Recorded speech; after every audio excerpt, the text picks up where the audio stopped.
Buenos días a todos, bienvenidos a un nuevo webinar de Observatorio de Recursos Humanos. Os agradezco de verdad que estéis ahí conectados, seguramente muchos desde vuestras casas como nosotros, tanto nuestro ponente como yo misma estamos en nuestros respectivos hogares trabajando, casi que os diría que a destajo. Ante todo quiero expresaros o deciros que confío en que estéis todos bien, que estéis con mucho ánimo, que vuestras familias también lo estéis, que estéis cuidando todos unos de otros, que es el momento de unirnos para superar todo esto.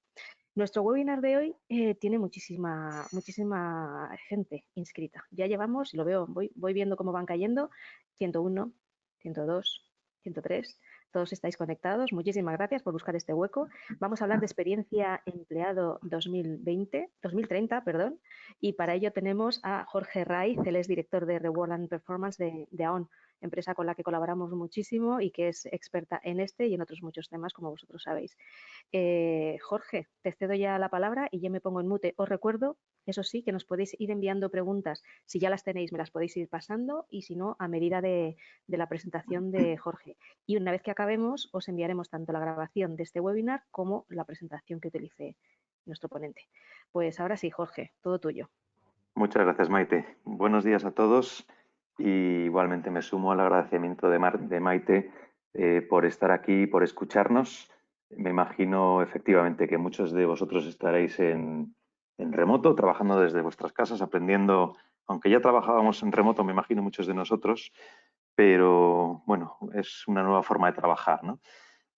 Bueno, pues arrancamos con la webinar, que, bueno, como veis el título es Experiencia 2030, ¿vale? Lo primero que quiero hacer es daros una idea antes de entrar a hablar de lo que es la experiencia de empleado, ¿no? Y hacia dónde vamos, las principales tendencias, un poco comentaros cuál es la situación de partida, ¿no?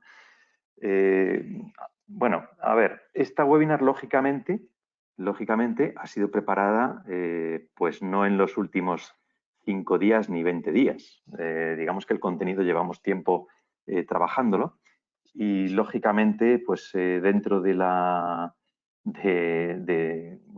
contenido pues de repente se ha colado aquí nuestro amigo el coronavirus, ¿vale? Que cambia todo. Ahora mismo todos hablamos de esto. Este es el monotema actual.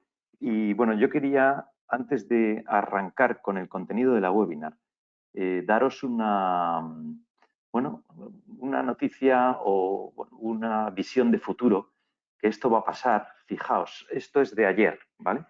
Y por eso os quiero decir que hablaré del coronavirus ahora. En algún momento durante la webinar, pues seguramente porque va a cambiar alguna forma de trabajar y de cómo nos comportamos en el entorno laboral.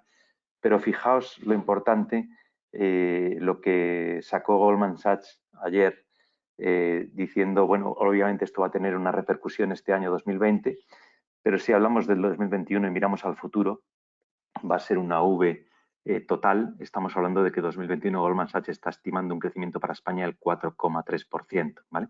Ni en las épocas más de fuerte crecimiento que tuvimos en el pasado recordamos, bueno, sí recordamos crecimientos como este, pero hacía muchos años que no veíamos un crecimiento como este, ¿no? Entonces, nos centramos nuevamente en el tema de la webinar. Se queda ahí el coronavirus, pero que veáis un poco que al final esto que estamos viviendo actualmente pasará más pronto que tarde, y la problemática de retención, atracción de empleado, necesidad de dar una experiencia positiva a nuestros empleados permanece porque al final la lucha por el talento sigue ahí, ¿vale? Bueno, entorno global, ¿vale? Vamos al entorno global. Lógicamente, el PIB global está cayendo.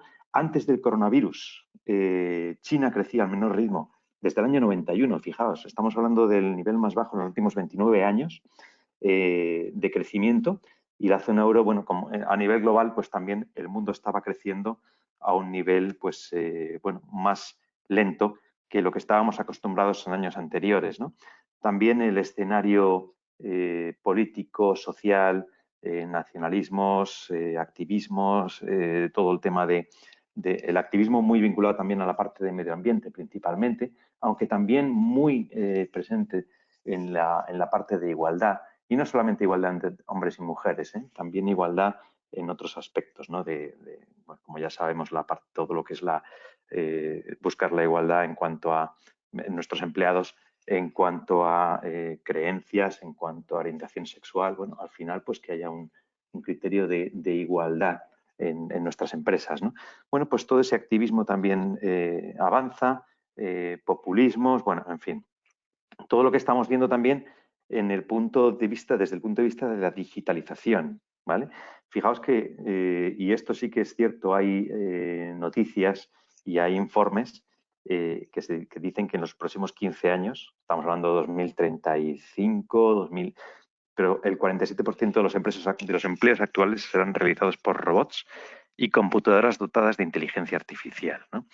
Esto quiere decir que posiblemente en Estados Unidos se pierdan unos 73 millones de empleos por culpa de este tema de la digitalización, ¿vale? Si hablamos de el coronavirus, vuelvo a meter una cuña aquí del coronavirus, la estimación de pérdida de empleos en el mundo va a ser de 24 millones, ¿vale? Con lo cual estamos hablando de un problema, y ojo, la pérdida de empleos del coronavirus será temporal. La pérdida de empleos por digitalización y robotización, solo en Estados Unidos 73 millones de empleos, ¿vale?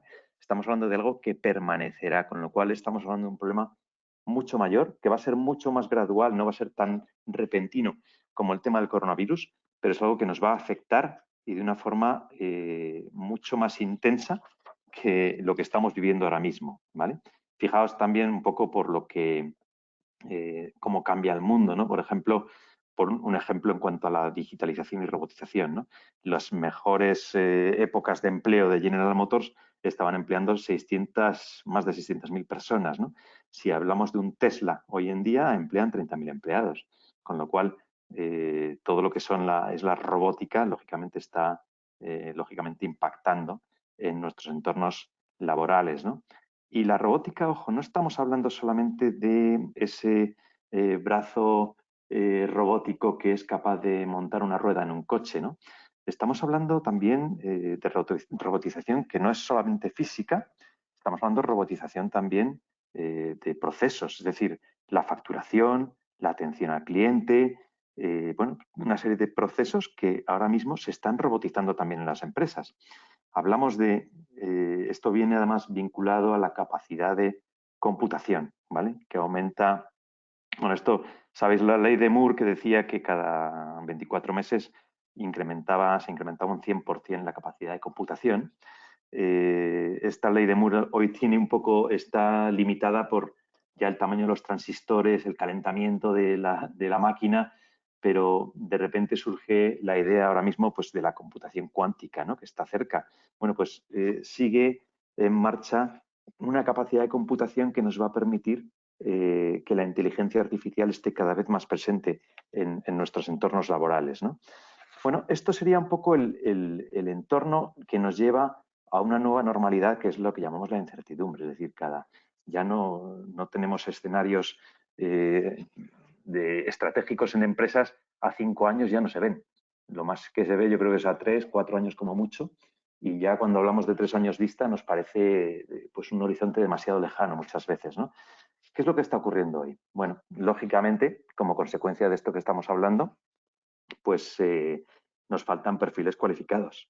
Es decir, y fijaos en España, en España estamos hablando de que hay nuevos hubs tecnológicos que están instalándose, desde el de Nestlé a empresas más pequeñas como una, por ejemplo, que se llama Creditas, que es una brasileña que ha instalado su centro de desarrollo en Valencia, Cover Wallet, que es una empresa que recientemente ha adquirido AON, pero al final estamos viendo muchas empresas que eligen España como hub tecnológico y eso está haciendo que haya cada vez más escasez de talento y sobre todo tener en cuenta que en España el gap de perfiles STEM va a ser de 2 millones de personas en los próximos años, ¿no? Con lo cual, bueno, hay una tormenta perfecta en el sentido bueno, fijaos el titular este que aparece aquí, ¿no? Indra deja desiertos 800 puestos en España por falta de mano de obra cualificada, ¿no? Pues esto es algo que nos está pasando, cada vez es más difícil cubrir las posiciones y esto quiere decir que tendremos que apostar en este nuevo entorno por bueno, ser capaces de atraer y retener cada vez más a nuestras personas, ¿no? Al final, ¿qué es lo que estamos viendo? No estamos prediciendo el futuro. Hay ya muchas empresas que están tomando medidas en este sentido. Es decir, ya hay tendencias en el mercado que hablan principalmente, a ver, yo he definido estas, pero seguramente no es una lista cerrada. Podemos hablar de muchas más, ¿vale? Al final lo que tenemos son tendencias en el mercado que lo que están es trabajando en la mejora de esa experiencia del empleado. Y esto lo que nos genera es pues esa atracción y retención de nuestras personas, ¿no? Bueno, lo que voy a hacer es ir haciendo un recorrido por cada una de ellas, breve, lógicamente, tenemos poco tiempo y luego tenemos que dar tiempo también a las preguntas, pero bueno, que veáis un poco, si hablamos inicialmente, por ejemplo, de la parte de transparencia, es un proceso imparable, es decir, estamos hablando de nuevas generaciones que comparten más información que nunca. Estamos hablando de un Glassdoor que ha llegado a España, estamos hablando de un LinkedIn, por ejemplo, que ya publica, tiene también información salarial, aunque también os diría que no es información contrastada, ¿no? Es información directamente dada por las personas, con lo cual, bueno, pues no sé si a mí, por ejemplo, para trabajar en compensación no me serviría esta información. Pero bueno, la gente por lo menos puede saber cómo está su compañía bien valorada o no, si tiene un salario más o menos, hacerse una idea de si tiene un salario justo o no, ¿vale? Y al final, bueno, dentro de la transparencia hablamos de 3 dimensiones de transparencia empresarial, ¿no?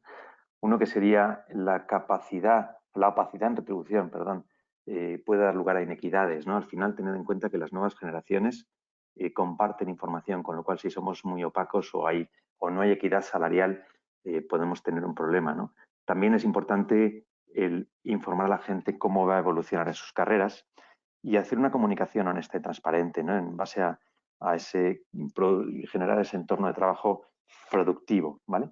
Fijaos, os voy a contar 3 ejemplos que son 3 extremos.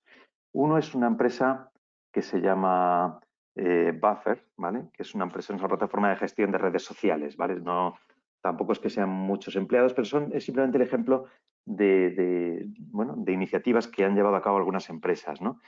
Esta empresa, Buffer, en 2013, publicó todos los salarios de sus empleados. Claro, lógicamente yo creo que se dieron cuenta de que eso era un exceso de transparencia innecesario, ¿vale? Pero fijaos, hoy siguen publicando sin nombres y, bueno, pues, y con menos información, cierta información salarial, y publican también una fórmula para calcular el salario de las personas, ¿no? Internamente. Bueno, lo que les generó esto fue cuando empezaron a trabajar de esta manera, pues mayor número de candidatos, mayor satisfacción interna de su gente, ¿vale? Otro caso similar es una empresa que se llama Glitch, que es una herramienta de gestión de proyectos, ¿vale? Encuestaron a sus empleados sobre la necesidad de transformar, de la transparencia salarial, de la comunicación salarial, y bueno, dieron a conocer pues un poco lo que hizo Buffer al final, esos rangos salariales, ¿no? Y los publicaron en los procesos de selección. Lo que vieron es que la ausencia de candidatos en muchas ocasiones que habían tenido en el pasado, pues se transformó en abundancia de los mismos, ¿no? Al final eso generó, pues bueno, más rapidez en el proceso de selección, ¿no? Y luego, fijaos, una ya pues más grande, ya estamos hablando de 30.000 tiendas en todo el mundo. Bueno, en 2010 Starbucks se planteó reducir las diferencias salariales entre hombres, mujeres y razas, ¿vale? Ya hablamos más de una diversidad entendida más amplia que lo que es solamente por género, ¿vale? Bueno, en 2018 anunció el 100% de igualdad de remuneración en todos sus restaurantes en USA, en Estados Unidos, ¿vale? Y prometió lo mismo en todo el mundo. Se comprometieron a publicar cada año sus progresos, ¿vale? Y bueno, pues al final lo que dan a sus gerentes de tienda es una calculadora de salarios, ¿vale? Esto les ha generado una publicidad, yo creo que muy positiva. La marca empleador de Starbucks es relativamente buena o muy buena y al final están consiguiendo atraer talento clave, ¿vale? Bueno, en la transparencia, ¿qué es lo que os diría? Algo tan fácil como estos 4 puntos que os digo, pasos, ¿no? Estamos hablando de, para ser transparente primero hay que clasificar, es decir, llama la atención que tan solo un 38% de las empresas, o sea, que no tengan valoración de puestos. Es decir, estamos hablando, si tú quieres clasificar y quieres dar rangos salariales, tienes que tener valoración de puestos en tu empresa. Pues llama la atención la cantidad de empresas que todavía no tienen esto o no lo tienen actualizado, ¿no? También es muy importante identificar qué es lo que vas a pagar. Es decir, si yo quiero pagar lo que hace un puesto, está bien, pero luego al mismo tiempo tengo que pagar las habilidades, los comportamientos, incluso los valores también se pagan, ¿vale? Y luego tengo que ser capaz de comunicar la estrategia de remuneración. Es decir, si tengo esos cimientos de valoración, identificar lo que quiero pagar y lo comunico bien, al final mi retribución va a ser bien entendida por mis empleados. Y luego, sobre todo, fijaos, aquí hablo ya de los líderes, es decir, el mantenimiento de esto. Al final, el líder tiene que tener herramientas para poder manejar también y participar en la evolución salarial de nuestra compañía, ¿no? Y actualizar eso. Bueno, esto sería la primera. Me he detenido mucho en la parte de transparencia, iré más rápido en las siguientes tendencias, pero es que considero que la transparencia es algo clave y básico y debe estar basado en unos cimientos muy sólidos para poder después trabajarla internamente y externamente, ojo también, ¿vale? Otro tema que estamos viendo es el tema de Equal Pay, brecha salarial. Fijaos, yo no lo limitaría todo a la brecha salarial, ¿vale? Es decir, la retribución, las diferencias retributivas entre hombres y mujeres o las diferencias entre hombres y mujeres en nuestras empresas, hay que vincularla a otra serie de temas. Es decir, si una mujer cobra menos que un hombre, puede ser debido a muchos aspectos, es decir, cómo está nivelado el puesto. Igual hay puestos de mujeres que están más ocupados por más mujeres que quizá tengan una nivelación pues bueno, más baja que otros puestos ocupados por hombres. Los salarios de entrada deben ser equitativos, esto debe llevarse a rajatabla. El cómo se gestiona el sistema de gestión del desempeño, es decir, quién evalúa, cómo evalúa, a quién evalúas, hay que analizarlo muy bien.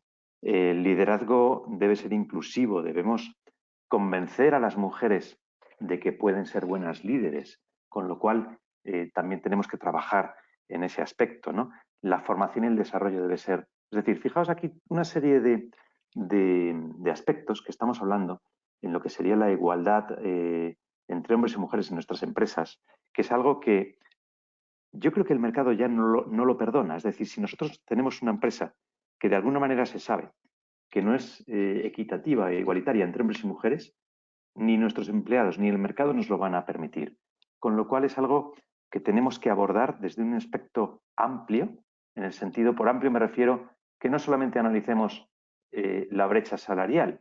La brecha salarial, además, te puede salir que hay una brecha de un 5% a lo mejor, y eso nos puede parecer que cumplimos con la ley, pero ahí tiene que haber unas causas subyacentes de por qué está ese 5% ahí. Y hay que fijarse en él y hay que limitarlo o eliminar ese gap, ¿no? Con lo cual es algo que también bueno, es otra tendencia clara hoy para dar una experiencia positiva a nuestros empleados, ¿vale? Otro aspecto muy importante, y fijaos, desempeño, reconocimiento, son dos palabras distintas. El reconocimiento es algo que tiene un impacto muy fuerte y sin embargo no tiene un coste tan alto. Y no tantas compañías están trabajando en reconocimiento. Nosotros ahora mismo estamos en AON haciendo un estudio junto con la Asociación Española de Directores de Recursos Humanos sobre reconocimiento que publicaremos antes de verano. Y os digo que las entrevistas que hemos realizado hasta la fecha son muy, muy interesantes de ver lo que están haciendo las empresas más punteras en este aspecto, ¿no? Pero fijaos, si hablo de desempeño, hoy en día el desempeño cobra más importancia que nunca. Estamos hablando de millones de trabajadores trabajando en casa y bueno, al final, si yo estoy en casa, debo saber lo que se espera de mí, ¿no? Con lo cual, esa pregunta de ¿sé lo que se espera de mí? No sé si se la pueden responder hoy bien una amplia mayoría de empleados. El desempeño toma una fuerza enorme. Al final, fijaos también un tema, el nivel de satisfacción medio de los empleados sobre los sistemas de gestión del desempeño está en torno a la mitad. Y si hablamos de los líderes, fijaos lo que ponemos aquí, esto es un estudio que hemos hecho en AON, el 95% de los líderes, ¿vale? Confirman que implantar una cultura del desempeño es fundamental, pero están insatisfechos con esa cultura del desempeño existente, el 95%. Y nos han definido esos líderes dos prioridades claras, ¿no? Al final hay que mejorar las habilidades de evaluación del manager y hay que mejorar la cultura de evaluación, ¿vale? Es algo, cuando hablamos, no es lo mismo evaluación, bueno, lo que es la cultura de evaluación nos lleva a lo que sería la cultura del desempeño, ¿vale? Pero fijaos, hemos sido un poco un vaivén. Hace unos años, pues había unos sistemas de gestión del desempeño con mucha estructura, con quizá escalas muy amplias o muy complejas, donde al final no todo el mundo entendía muy bien qué se esperaba de ellos o cómo funcionaba el sistema de gestión del desempeño. Esto nos llevó a un sistema en el que muchas compañías prescindieron de las escalas, prescindieron de, bueno, al final se trabajaba más lo que era la conversación de calidad con el manager y, bueno, pues al final dar una nota de desempeño por parte del manager que podía ser más o menos objetiva o subjetiva. Y ahora nos vamos a unos modelos más pues, híbridos, ¿no? Al final, ¿qué es lo importante? ¿Cuál es la tendencia actual en desempeño? Estamos hablando de un modelo en el cual, bueno, pues el manager toma muchísima importancia y al final estamos hablando de un sistema en el cual esa cultura del desempeño, es decir, pasamos de la gestión del desempeño a una cultura del desempeño en la cual el manager es una pieza clave. Es una pieza clave, además, fijaos, en la situación actual, por ejemplo, pensemos, creemos que un sistema de gestión del desempeño, imaginemos que tenemos que trabajar así varios meses, ¿no? En remoto. ¿Pensamos que un sistema de gestión de desempeño anualizado, con una conversación anual, es suficiente? No. Realmente tenemos que acortar esas conversaciones de calidad con nuestros empleados, con lo cual es algo que claramente tenderá a cambiar, ¿vale? Pero lo importante es que tenemos que modificar esa actitud del manager, ¿vale? A todos los niveles para conseguir que tenga cada vez más conversaciones de calidad con sus personas, ¿vale? Otra tendencia, la evolución del rol de compensación y beneficios. Fijaos, hace unos años el rol de compensación siempre ha sido un rol muy técnico, pero sí que era un rol más operativo, más quizá desconectado del negocio. Hoy en día el pensamiento y la mentalidad estratégica son claves en esta función. Hablamos ya de un reward business partner, ¿vale? Que debe conocer el negocio, debe ser una persona involucrada con el negocio y estar en contacto con muchos interlocutores, tanto internos como externos. Cada vez vemos más personas profesionales de la compensación vinculados con o en contacto con periodistas que aparecen en la prensa hablando de cómo están retribuyendo en sus compañías. Bueno, pues eso es algo que estamos viendo también que es una tendencia, porque el técnico de compensación tradicional desaparece. Estamos hablando de alguien que tiene que tener un rol mucho más estratégico. Estamos hablando de alguien que tiene que tener primero un concepto no solamente de compensación y beneficios como contribuidor individual, sino estar hablando de alguien con enfoque de colaboración, focalizado en, sobre todo, fijaos, cada vez se ven más, y yo cada vez que pregunto a mis clientes que son expertos y excelentes personas profesionales de compensación, cada vez se vinculan más con el área de marketing y con el área de comunicación de sus empresas. Es decir, ya no trabajan solos. Cualquier cosa que hagan tiene que estar de alguna manera vinculada a la comunicación interna y externa. ¿Externa por qué? Pues lo que hablábamos de atracción del talento, ¿no? Y sobre todo un enfoque integrado de propuesta de valor para el empleado. Es decir, estamos hablando de un movimiento que está impulsado por las expectativas de las nuevas generaciones. Es decir, al final estamos hablando de que las nuevas generaciones tienen ya más información que nunca y por lo tanto esa propuesta de valor para el empleado vinculada a la retribución, que es una pieza clave, ¿vale? Una parte clave, debe estar muy bien hilado y muy bien montado, ¿vale?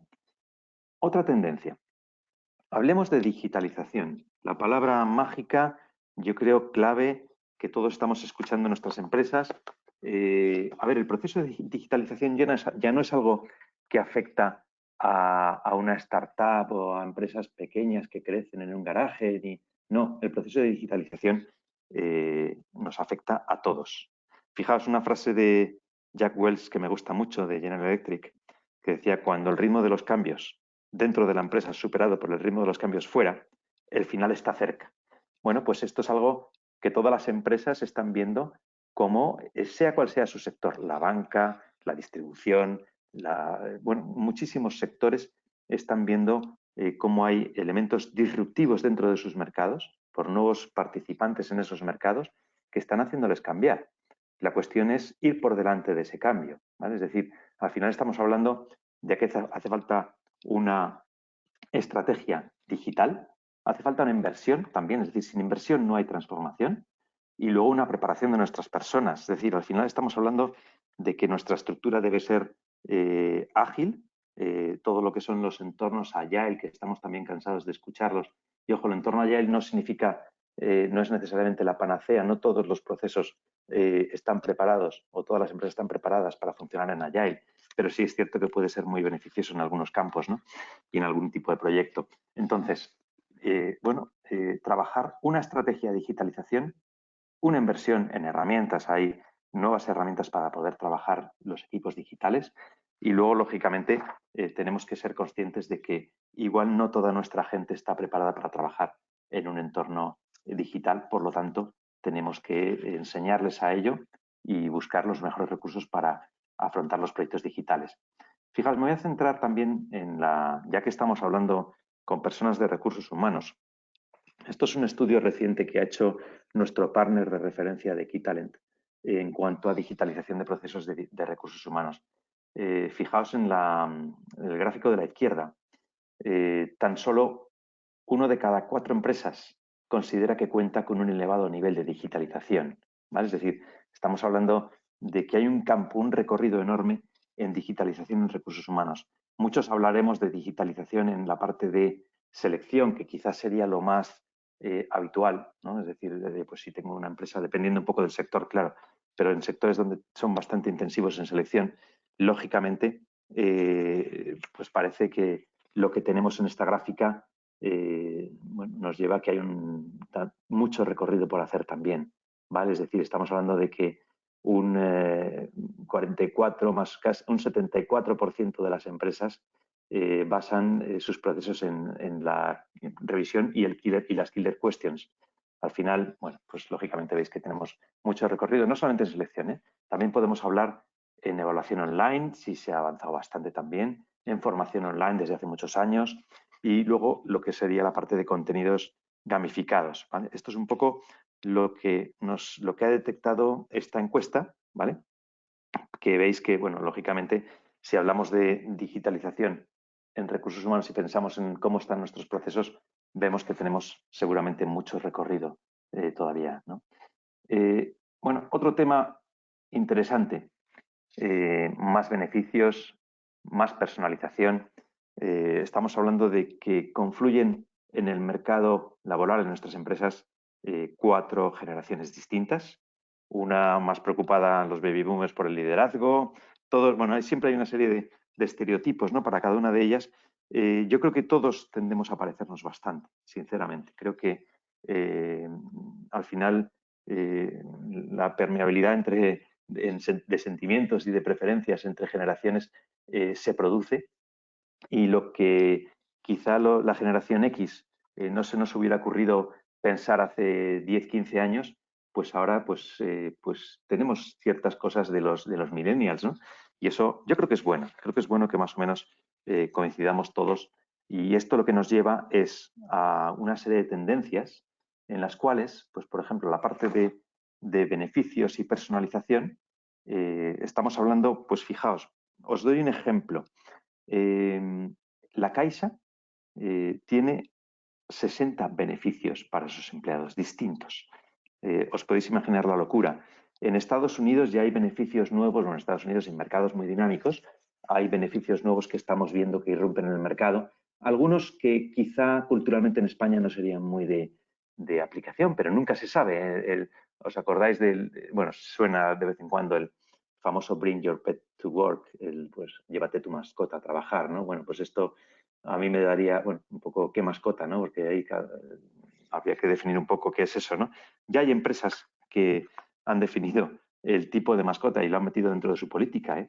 Pero luego, bueno, hay múltiples beneficios. Lo importante y lo que es clave en todo esto es que tenemos que ser capaces de dar el beneficio adecuado a cada empleado. Es decir, los sistemas de compensación flexible no van a ser opcionales en el futuro, ¿vale? Si esto es algo que hace igual 10 años pues parecía muy innovador y un lío aparte, ¿no? Decías, pues, que el sistema de compensación flexible es complicadísimo, tal. Bueno, pues han evolucionado tanto que ya están muy democratizados y la verdad es que los vemos prácticamente en cualquier empresa que tenga un tamaño considerable y no tan considerable. Empresas medianas también lo están poniendo, ¿vale? Más temas. Wellbeing, una palabra que me imagino que os suena, empieza a sonar bastante en el mercado, ¿vale? Al final, como es novedoso, prefiero definirlo, es decir, un estado de equilibrio que consiste en tener recursos apropiados, oportunidades y desafíos necesarios para lograr salud y rendimiento óptimos para el individuo y la organización. Y fijaos que hay 4 pilares básicos, está el emocional, el físico, el financiero y el social. Vuelvo a hablar, por ejemplo, de la situación actual del coronavirus.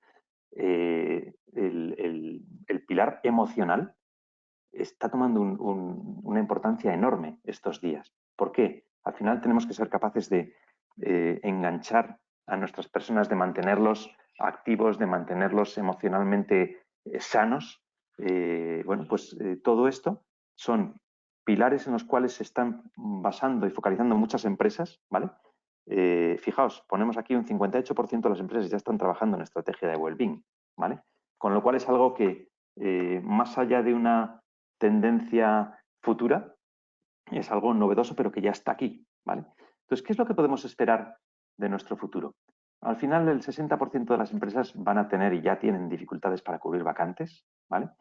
Fijaos, el 67% de los directores generales de los CEO creen que la tecnología será su principal generador de valor futuro, ¿vale? Y estamos hablando de que va a haber un déficit de talento clave global de 82,5 millones de personas, ¿vale? Estamos hablando de que ese déficit generará unas pérdidas de 8,4 billones de dólares en el mundo, ¿vale? Y fijaos, hemos sacado este dato para España, 14.500 millones de euros anuales, ¿vale? Es lo que va a perder España por culpa de ese déficit de talento digital, ¿vale? Estamos hablando de unas cantidades bueno, hoy en día, como hablamos de unas cifras tan astronómicas, ¿no? Estamos hablando de 200.000 millones para la economía, 14.000 millones de euros son muchos millones de euros, ¿vale? Y luego, fijaos, también, bueno, ahora mismo todos estamos trabajando mucha gente está trabajando desde sus casas, pero sí es cierto, y estamos viendo, que la experiencia del empleado cada vez se vincula más al entorno de trabajo. Estamos hablando de, fijaos, esto que estáis viendo aquí son fotografías tomadas el verano pasado en la sede de Microsoft, por ejemplo, ¿vale? Estáis viendo salas de reuniones al aire libre, salas de reuniones en una cabaña. Bueno, pues esto es la oferta de valor que hacemos para ese empleado, esa experiencia que le estamos dando al empleado.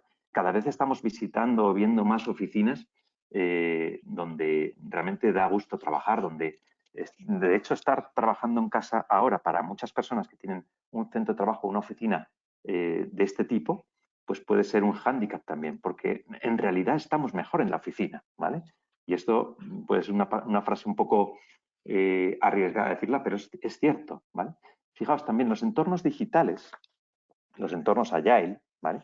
También estamos viendo cómo cambian nuestras oficinas y nuestros entornos de trabajo.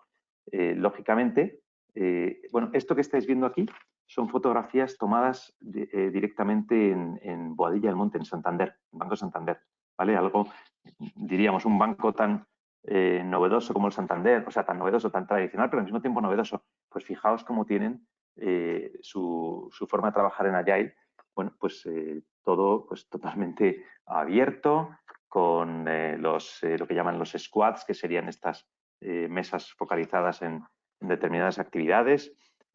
También deciros que este entorno Agile lo que está generando es formas de trabajar distintas en las cuales el empleado no tiene por qué ser un empleado de la empresa directamente. Podemos, igual una de esas mesas que veis ahí, pues puede ser de Capgemini, u otra mesa que veáis puede ser de, es decir, o directamente de gente freelance que, bueno, un Scrum Master que puede ser un freelance que va a trabajar en un proyecto específico para una empresa, ¿vale?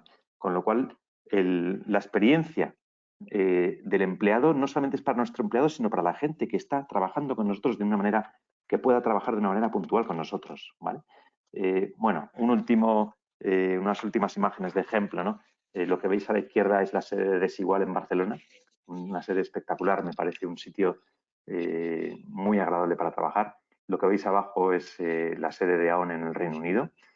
Bueno, veis un poco todo lo que es las nuevas tendencias pero eso sí, os digo una cosa, si no tenemos cubierto todo lo que estamos hablando y todas estas tendencias que hemos hablado de transparencia, equal pay, beneficios y personalización, todo lo que hemos estado hablando y ponemos un entorno de trabajo como el que os he enseñado, unas oficinas o entorno físico como el que os he enseñado, si no está esto cubierto no sirve de nada, ¿vale? Es decir, tenemos que tener en mente todo el trabajo que hay que hacer de cara hablamos de 2030, pero es que está ya, ¿vale? Ya tenemos que empezar a atraer a ese talento cualificado para que nuestras empresas consigan sobrevivir en el futuro. Con eso, lo que os quiero decir es que ya hay muchas empresas que han avanzado mucho en este aspecto, pero el tiempo se agota, ¿vale? Y eso es lo importante. Tenemos que avanzar y empezar a ponernos en marcha con muchas de estas iniciativas y otras más que seguro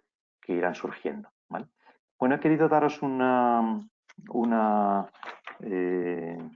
resumen general de cuáles son todas estas tendencias, ¿vale? Yo, por mi parte, este es el contenido que quería transmitiros.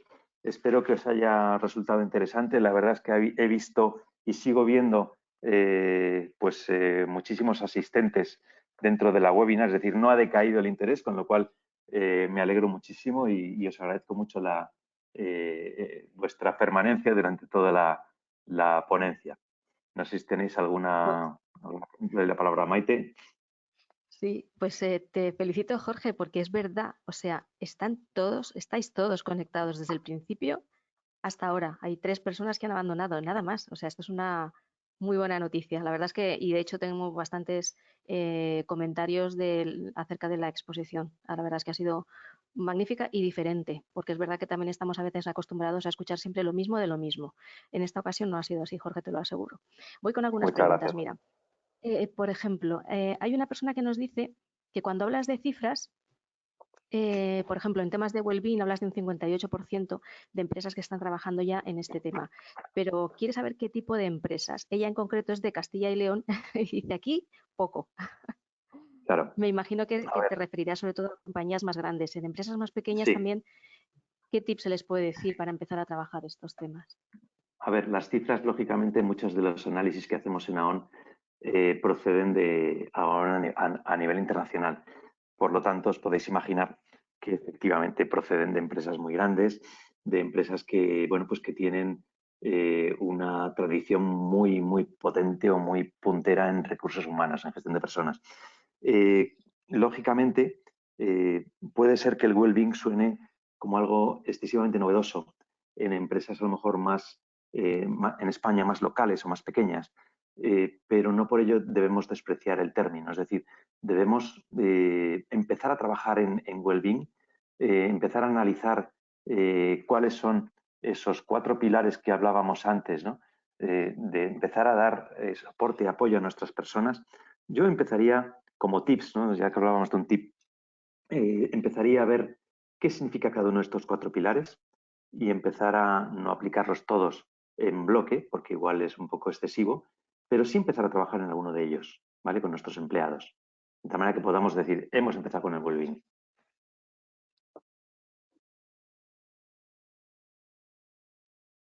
Perfecto. Otra pregunta. Cuando hablas de well-being, preguntan a qué te refieres con la parte financiera.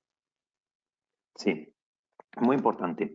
La parte financiera, fijaos, vamos muchas veces tenemos nosotros muchos clientes y hablamos con muchas empresas en las cuales pues analizas un poco la pirámide de edad de esas empresas y te das cuenta de que puede haber gente, mucha gente, y colectivos bastante amplios, de personas que tienen a lo mejor 40 y tantos, 50 y pocos años y que no se dan cuenta, no son conscientes de qué dinero van a tener dentro de 15 años. Y a lo mejor no son conscientes de que igual tienen que seguir pagando alguna carrera a algún hijo. Es decir, la educación financiera es clave dentro de las empresas y las empresas deben tomar un papel responsable en esta parte de educación financiera, porque al final lo que puede ocurrir y va a ocurrir es que cuando una persona nuestra, imaginad un directivo que tiene igual 3.000, un directivo o un mando o alguien que tiene a lo mejor 3.500 euros netos al mes, ¿no? Pues igual no es consciente de que dentro de 5 años a lo mejor pues el dinero disponible va a ser la mitad o menos de la mitad. De tal manera que tenemos como empresas también que educar financieramente a nuestros empleados. Tenemos que, de hecho, nosotros en AON impartimos charlas de educación en este sentido y, bueno, pues al final es algo que tiene una repercusión muy, muy positiva dentro de estos colectivos que, bueno, pues que igual les queda 10, 15 años para jubilarse y a lo mejor no han emprendido ninguna acción ni ninguna medida para preocuparse por su futuro financiero, ¿no? Con lo cual es importante, ¿eh? La verdad es que sí, que la parte financiera yo creo que además ahora mismo, dado el cariz además que toma pues todo el sistema de pensiones, etcétera, es súper importante en un programa de bienestar corporativo. Otra pregunta, dice, para una empresa ya muy avanzada en temas de recursos humanos que tiene acostumbrados a sus colaboradores a iniciativas de este tipo, ¿cómo podemos, espera que sigo para abajo, lanzar la experiencia empleado como proyecto, digámoslo así, sonoro y que la gente sienta que de verdad hay un antes y un después? Esto entronca directamente con la parte de comunicación que creo que es súper importante también en todo esto. Sí, sí. La parte, a ver, si hay empresas, lógicamente, cuando hablamos de experiencia del empleado, hay empresas que llevan años ya trabajando en múltiples iniciativas, pero siempre hay algo que hacer, siempre. Es decir, podemos haber trabajado mucho la transparencia, podemos haber trabajado mucho la igualdad, podemos haber trabajado un sistema de gestión del desempeño absolutamente justo. Bueno, eso es una quimera muchas veces, pero podemos haber trabajado sistemas de gestión de desempeño bastante potentes y que sean comprendidos, pero siempre va a haber algo, siempre, que tengamos que hacer. Esto es como un jugador de golf, un profesional, siempre va a tener, cuando tiene un profesor, alguien que le explica, un entrenador, siempre va a detectar algo que pueda hacer distinto y que tenga un efecto enorme en su juego. Pues en este caso es lo mismo. Lo más importante, y además ha salido, yo lo he nombrado y ha salido, el tema de la comunicación. Es decir, todo lo que hagamos vinculado a la experiencia del empleado, tenemos que tratar de comunicarlo, de venderlo interna y externamente. Y es clave. Y hay, ya os digo, hay muchas, os he hablado, por ejemplo, de la parte de reconocimiento. Estamos haciendo iniciativas de reconocimiento potentes dentro de nuestra empresa. ¿Cómo estamos abordándolo? Bueno, fijaos, algo tan bueno, concreto como el reconocimiento, no solamente el desempeño, reconocimiento. Pues siempre hay algo, siempre hay algún aspecto que se puede tocar, alguna tecla que se puede tocar y sobre todo, tecla que toquemos, comuniquemos. Totalmente de acuerdo. La comunicación, además, ese gran olvidado muchas veces en las empresas, la Sí, comunicación interna, sobre todo, yo creo que ahora ayuda indispensable en este tema. sí. Siguiente pregunta, esta también es muy interesante. Dice, ¿cómo se puede hacer para que de verdad los directivos, los mandos, se impliquen en este tipo de iniciativas? Porque en principio, según los datos además que has compartido, pues muchos de ellos están de acuerdo en que falta y que hay que hacer, que hay que hacer, que hay que hacer, pero, dice Ada, a la hora de la verdad, todo queda en agua de borrajas. Ujú. Bueno, a ver, el liderazgo es clave en nuestras compañías. Al final, si yo tengo un liderazgo fuerte desde el primer ejecutivo de mi compañía, es clave, ¿eh? Si no tengo un liderazgo fuerte ahí arriba, todo cala, digamos, esa falta de liderazgo cala hacia abajo. Cuando hay un liderazgo fuerte arriba, te aseguro que no hay ni un solo directivo que le dé igual lo que se esté haciendo. Todos impulsan al 100% la actividad en cuanto a cualquier tipo de actividad, sea operativa o sea de gestión de personas, pero si hay un liderazgo fuerte arriba, todo, y de hecho conocemos muchas compañías que igual ha cambiado el líder arriba y en cuestión de, han seguido con una cierta inercia un año, 2 años, pero al cabo de un tiempo todo ese esa falta de liderazgo empapa hacia abajo, con lo cual es clave que desde arriba se impulsen todo este tipo de iniciativas. Es así. Otra, pues la verdad es que todas las preguntas aquí son interesantes. Oye, sigo con la siguiente. Alberto pregunta que cómo generar esta experiencia empleado en entornos como el suyo, que es una empresa pequeña, pero muy en modo startup, muy ligada a todo el tema de la tecnología, Big Data, la cual sus empleados trabajan distribuidos en clientes y muchas veces con teletrabajo. ¿Cómo se genera ese sentido de algo en un entorno personal? Sí, hay que generar claramente un sentido de pertenencia a la empresa y vuelvo además aquí a extraer o a utilizar el término liderazgo, es decir, la persona que dirige esa startup o esas empresas que no tienen tampoco un tamaño tan grande, que además tienes un poco un riesgo de desapego, e incluso no solamente de desapego del empleado que está trabajando en cliente final, sino también muchas veces de que el empleado decida trabajar para el cliente, ¿no? Que eso es uno de los riesgos que muchas veces por contrato se protegen, pero no siempre es posible, ¿no? Realmente lo que tiene que hacer una empresa para conseguir bueno, evitar ese desapego es hemos hablado, no lo hemos hablado mucho hoy, no lo hemos comentado mucho el tema de cultura y valores, pero la parte cultural, es decir, el cómo defino yo la cultura de mi empresa, cómo la extiendo a mis empleados, a través de una serie de valores, a través de comunicar una misión clara. Es decir, la parte cultural toma muchísima fuerza hoy, sobre todo porque no solamente, o sea, no solamente esa startup que tiene gente distribuida, hoy en día estamos todos fuera de nuestras compañías, trabajando en remoto, y al final la cultura de la compañía es lo que tenemos que seguir todos, estemos donde estemos. Y esa cultura se transmite a través vuelvo a hablar de los líderes, es decir, el líder tiene que estar cerca, tiene que ser la correa de transmisión hacia esas personas que están lejos, ¿no? Y ya os digo, cultura es clave, ¿no? Es una parte importantísima. Tan importante como los indicadores, que por ahí va nuestra siguiente pregunta. Eva dice Ujú, que cuáles podrían ser unos indicadores en temas de bienestar y sobre todo emocional. ujú. Bien, los indicadores, al final lo que estamos viendo, tenemos que ser capaces de capturar esos indicadores dentro de nuestras compañías.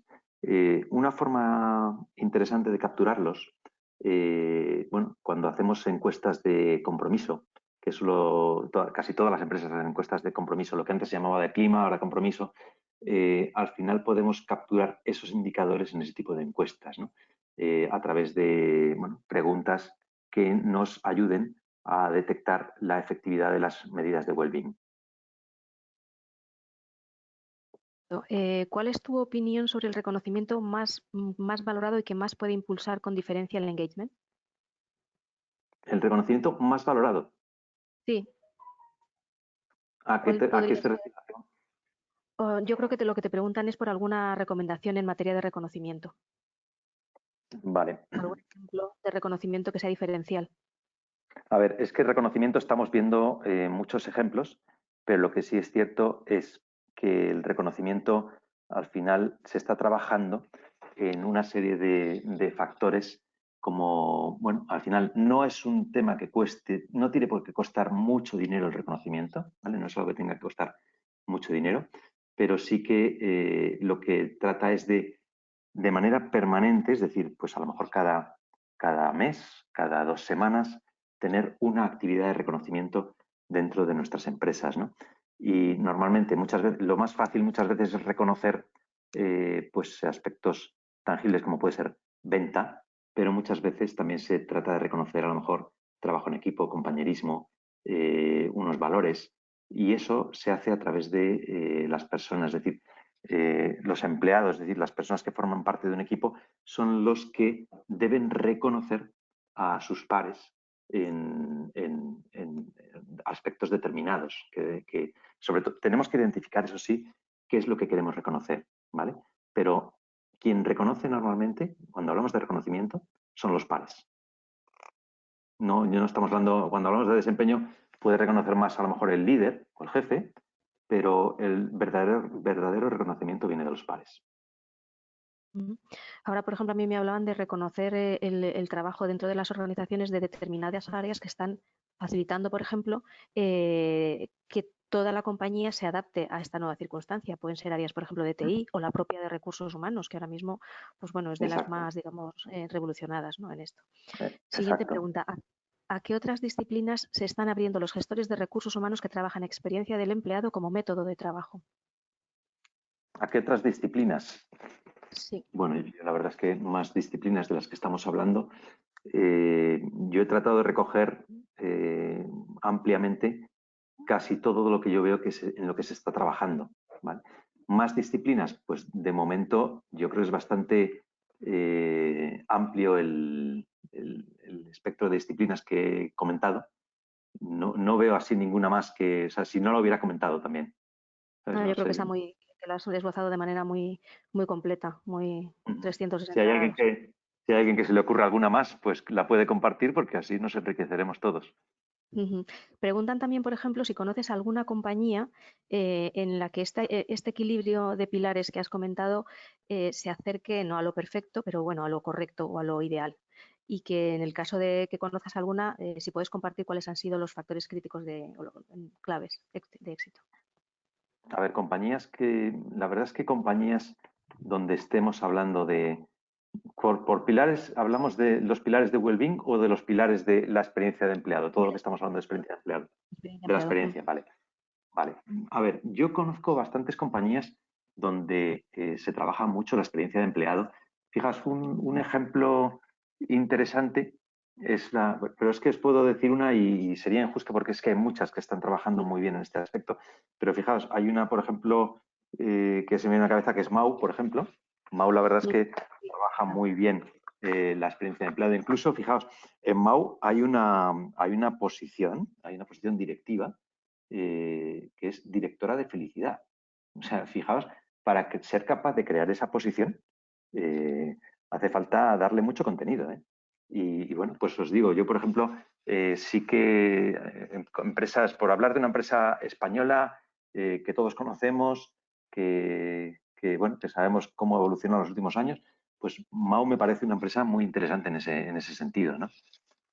Pero vamos, hay muchas más, ¿eh? O sea, ¿no? Yo creo que hay múltiples compañías que están trabajando muy bien la experiencia de empleado y sería injusto no solamente fijarme en una, es decir, estamos hablando de muchas más.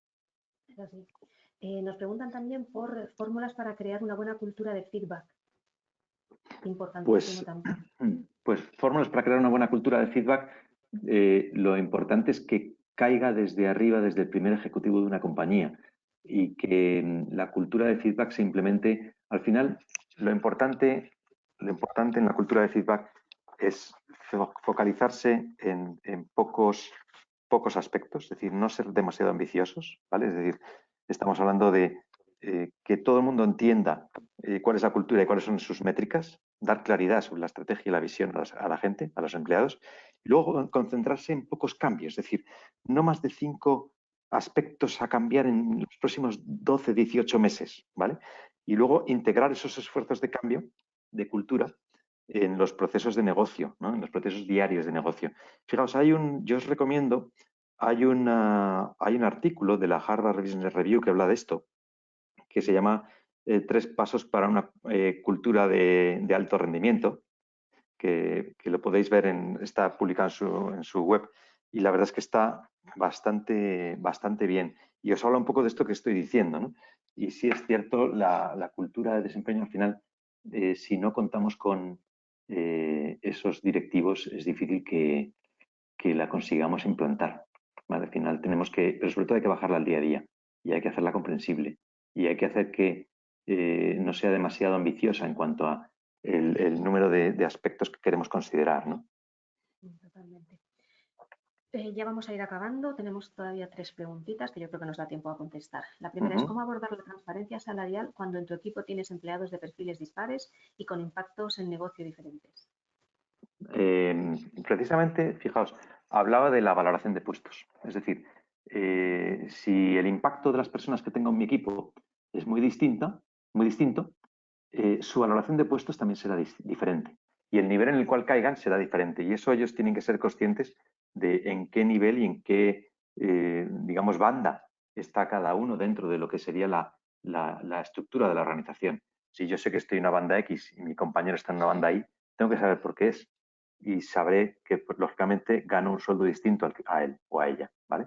Con lo cual, es importante lo que hablaba yo de la valoración de puestos. Es decir, tenemos que tener, ojo, hablo de puestos y no de personas. Luego la persona entra dentro de esa banda, dentro de ese nivel, pero la valoración de puestos tenemos que tenerla al día, actualizada, porque si no es muy fácil que se produzcan inequidades salariales, ¿no?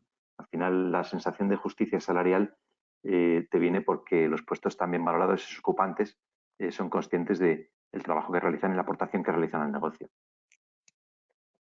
En última, en entornos complicados desde el punto de vista político y económico, las empresas, sobre todo las más pequeñas, pero yo creo que incluso en el contexto actual, añado yo casi todas o todas, pudieran tener dificultades de tipo financiero y tecnológico. ¿Qué ideas o consejos puedes sugerir para enfocar e implementar planes de modernización en la retención de los colaboradores?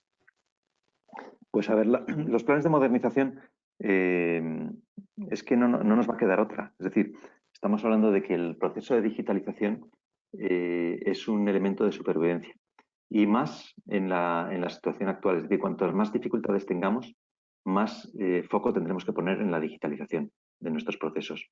Lógicamente, si hay dificultades económicas por la situación actual, tendremos que esa experiencia de empleado, ese liderazgo, esa retención de empleados, la retención no siempre va a ser un elemento vinculado al salario. Puede ser un elemento vinculado a todos los aspectos que estábamos comentando, ¿no? Con lo cual, en dificultades económicas, si conseguimos mejorar nuestra experiencia de empleado más allá de la retribución, sino la retribución que sea una parte lógicamente troncal, pero tenemos que focalizarnos en otras áreas para conseguir retener a nuestras personas y ser capaces, fíjate, no es una cuestión solamente de retener a las personas, es una cuestión de retenerlas y hacerlas que sean cada vez más efectivas, ¿no? Ahí es donde una buena experiencia tiene su impacto. Entonces, la cuestión es ser capaces de retener a nuestros mejores empleados para conseguir salir adelante, sean cuales sean la situación económica. Perfecto, ya la última. ¿En esa retención entran también los profesionales senior? Es decir, pregunta Ana, ¿cómo piensas, Jorge, que las empresas acogerán a los profesionales senior en 2030? Yo te diría que ya mismo. De hecho, estamos viendo cómo nuestra sanidad está llamando a los médicos jubilados incluso. ¿Cómo crees Sí. que cambiará un poco toda esta locura, eso ya lo añado yo, que hay por centrar las propuestas de valor al empleado exclusivamente en la gente joven y en, no te digo despreciar, pero bueno, sí apartar al talento más senior en momentos de su vida en los que además es el más de mayor plenitud, porque no son personas ni siquiera de 80 años, son de 40 y pocos, ¿no? Sí, ¿Cuál es sí. tu opinión al A ver, respecto? Ya con esto el talento senior tiene que hacer su esfuerzo también por adaptarse a las nuevas habilidades requeridas por el mercado laboral. Si ese talento senior se adapta y evoluciona, va a dar igual que sea senior o no lo sea. Al final va a aportar un valor a la compañía y se va a poder incorporar a cualquier tipo de proyecto. Lo importante es que todos, y yo, bueno, al final todos somos un poco senior muchas veces, ¿no? Pero que seamos capaces de evolucionar personalmente y ser conscientes de que tenemos que asumir determinadas competencias digitales, ser capaces de trabajar de una forma distinta, que el modelo de trabajo actual quizá pueda resultar obsoleto en determinadas compañías, pero sí es cierto que las compañías tienen que ser capaces de detectar, igual que somos capaces de detectar el buen talento junior o joven, la gente que acaba de salir de una preparación universitaria, una carrera universitaria, y somos capaces, si nos dejamos la piel, en detectar con múltiples pruebas, herramientas, cuál es el mejor talento joven, eso mismo también tenemos que utilizarlo para detectar al talento senior, porque hay talento senior que se está formando, está transformándose. E igual, fijaos, dentro de unos años nos encontramos con, o incluso ya, con personas más senior que tienen más capacidades y más habilidades digitales que a lo mejor personas que tienen ahora mismo 33, 34 años. ¿Vale? Porque son precisamente los que se están formando, los que están tratando de buscar la evolución. totalmente de acuerdo, los que tienen esa curiosidad por seguir aprendiendo. Pues Exacto. hasta aquí hemos llegado. Pues la verdad es que ha salido redondo este webinar, Jorge. La intervención ha sido fantástica y de hecho de verdad que tengo muchísimas felicitaciones. Las preguntas hemos ido en tiempo. Creo que hemos cubierto con creces las expectativas. Te agradezco de verdad tu participación, a todos por estar enganchados. Y os despido con una frase de una de las personas que ha asistido que me ha encantado. Me ha dicho además que es un refranero castellano y ahí nunca nos defrauda. De dinero y de bondad, la mitad y la mitad. Pues eso yo creo que es aplicable también un poco a lo que hemos hablado hoy. Muchísimas gracias a todos y nos vemos enseguida en otro webinar. Cuidaros todos. De verdad, un abrazo. Hasta Muchas luego. gracias a todos. Gracias. Hasta luego.